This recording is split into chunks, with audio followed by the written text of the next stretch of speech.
പെട്ടെന്നാണോ വെള്ളം കയറിയത് ഇവിടെ? രാവിലെ ഒരു 6:30 വെള്ളം കയറിയത്. പിന്നെ ശക്തമായ മഴയാണ്. ഇപ്പോഴും മഴ ചോരുന്നില്ലല്ലോ. ഇത്ര അളവിൽ കയറാറുണ്ടോ? 2018 പ്രളയത്തിൽ ഇങ്ങനെ ഒരു വെള്ളം കയറിയിട്ടുണ്ട്. പ്രളയ സമാനമാണ്. അതെ, പ്രളയ സമാനം. റെഡ് അലേർട്ടാണ് നൽകിയിട്ടുള്ളത്. അതിനനുസൃതമായി തന്നെ മഴ ഒരു നിമിഷം പോലും തോരാത്ത രീതിയിൽ പെയ്തുകൊണ്ടിരിക്കുന്നു എന്നുള്ളതാണ് ഇതിലെ അവസ്ഥ.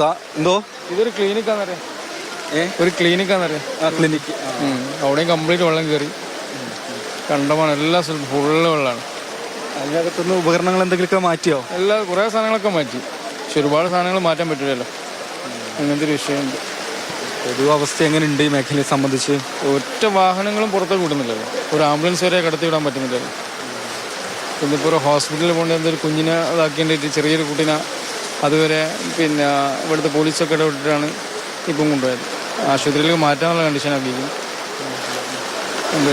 ആശുപത്രിയിൽ എത്തിക്കാൻ പറ്റുമോ? ആശുപത്രിയിൽ എത്തിച്ചെന്ന് പറഞ്ഞു. പോലീസുകാരൊക്കെ ആയിട്ട് ഇവിടെ ഇതായിരുന്നു എന്ന് പറഞ്ഞു. അത് തന്നെയാണ്, ഒരു ആംബുലൻസിന് പോലും കടന്നു പോകാൻ കഴിയാത്ത വിധത്തിൽ ദേശീയപാതയിൽ ഇങ്ങനെ വെള്ളം ഉയർന്നു നിൽക്കുകയാണ്. എന്താ അവസ്ഥ? ഇന്ന് രാവിലെ ഞങ്ങൾ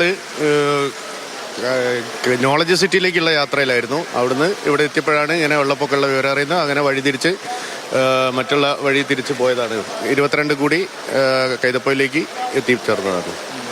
വളരെ ഒരുപാട് നാശനഷ്ടങ്ങൾ ഉണ്ടായിട്ടുണ്ട് പ്രദേശത്തു നിന്നാണ് മനസ്സിലാകുന്നത്. ശക്തമായ മഴ പെയ്തു കഴിഞ്ഞാൽ വെള്ളം കയറാറുണ്ട്, പക്ഷെ ഇത്ര പെട്ടെന്ന് അങ്ങനെ എത്താറില്ല. ഇല്ല, ഇതിനു മുമ്പ് കഴിഞ്ഞ പ്രളയകാലത്ത് ഇതുപോലെ ഉണ്ടായിരുന്നു എന്നുള്ളതാണ്. ഇതിന് ശേഷം ഇപ്പൊ ഈ വർഷമാണ് ഇങ്ങനെ ഇതുണ്ടായിട്ടുള്ളത്. നമ്മളൊക്കെ ഇതിലുള്ള യാത്രക്കാരാണ്, പലപ്പോഴായിട്ട് ഇതിലെ യാത്ര ചെയ്യുന്നതാണ്. വയനാട്ടിലേക്കായിരുന്നാലും മറ്റ് അടിവാര ഭാഗത്തേക്കൊക്കെ യാത്ര ചെയ്യുന്നതായിരുന്നു. പ്രളയ സമയത്താണ് അല്ലെ? പ്രളയ സമ്മാനമാണ്. അതെ, ഞങ്ങൾ ഈങ്ങാപ്പുഴ സ്റ്റാൻഡിൻ്റെ ഉള്ളിൽ ഒരു ഇതുണ്ട്, പച്ചക്കറിക്കാരുണ്ട്. ഇവിടുത്തെ കർഷകരുടെ എല്ലാവരും കൂടി ആണത്. അവിടെ ഇന്ന് ഇതാണ് ചന്തയാണ്. ആ ചന്തക്ക് വിൽക്കാൻ വെച്ച എല്ലാ സംഭവവും നഷ്ടപ്പെട്ടു. റോയി എന്ന് പറഞ്ഞ ഒരാളാണ് സംഭവം നടത്തുന്നത്. എല്ലാം നഷ്ടപ്പെട്ടു. പുള്ളിട്ട് വന്നിട്ടില്ല, പുള്ളിക്ക് വരാൻ പറ്റിയില്ല. പുള്ളി താമസിക്കുന്ന വീടും മൊത്തം വെള്ളത്തിലാണ്. ഈങ്ങാപ്പുഴ അങ്ങാടിനുള്ളിൽ സ്റ്റാൻഡിൻ്റെ ഉള്ളിൽ മൊത്തം നഷ്ടം വന്നത്. ഇന്ന് പോയിട്ടില്ല. അതാ സ്ഥിതി. എന്താ ചെയ്യുക അങ്ങനെ വന്നാൽ? ഈ ബാക്കി സാധനങ്ങളൊക്കെ മാറ്റിയിട്ടുണ്ടോ? ബാക്കി സാധനങ്ങളൊക്കെ മാറ്റിയോ ഇവിടുന്ന്? എൻ്റെ വീട് കുറച്ച് അപ്പുറേ. സാധനങ്ങളൊക്കെ മാറ്റിയോ? സാധനങ്ങൾ ഏകദേശം മാറ്റിയത്. ഒന്നാമത് ഈ ഹെൽത്ത് സെൻ്ററൊക്കെ ഞങ്ങൾക്ക് വലിയൊരു ഉപകാരമായിരുന്നു. പക്ഷേ ഇവിടുത്തെ എല്ലാ സാധനങ്ങളും മാറ്റിയിട്ടുണ്ട്. ഇനിയിപ്പോൾ ഒന്ന് ക്ലിയറായി വരണേ കുറച്ച് ടൈം എടുക്കുമെന്ന് എനിക്ക് തോന്നുന്നു. അതിങ്ങനെ നിന്ന് കഴിഞ്ഞാൽ വലിയ പ്രയാസമാവുമല്ലേ? അതെ, പ്രയാസം തന്നെയാണ്. ഇവിടെ വീടുകളിലൊക്കെ വെള്ളം കയറി ആകെ നാശമായി കിടക്കുകയല്ലേ. പിന്നെ ഇപ്പോൾ തന്നെ ഒരു ഹോസ്റ്റലിൽ നിന്ന് വരുന്ന മക്കൾ ഇവിടെ കുടുങ്ങിയിട്ട് ഞാനാണെങ്കിൽ ഇവരെ വണ്ടി കയറ്റി അതിലെങ്ങനെ 4 സെൻറ്റ് കോളനി വീട്ടിൽ കൊണ്ടുപോയി. അവിടെ ചെന്നപ്പോൾ അവരെന്ത് ചെയ്ത് മക്കളെ അന്വേഷിച്ചിട്ട് ഈ സ്റ്റേഷനിലേക്ക് വിളിച്ച് അന്വേഷിച്ചിട്ട് പരാതിപ്പെട്ടിട്ടുണ്ട്. അവിടുത്തെ വീട്ടുകാർക്ക് അറിയില്ല മക്കൾ എവിടെ പോയി.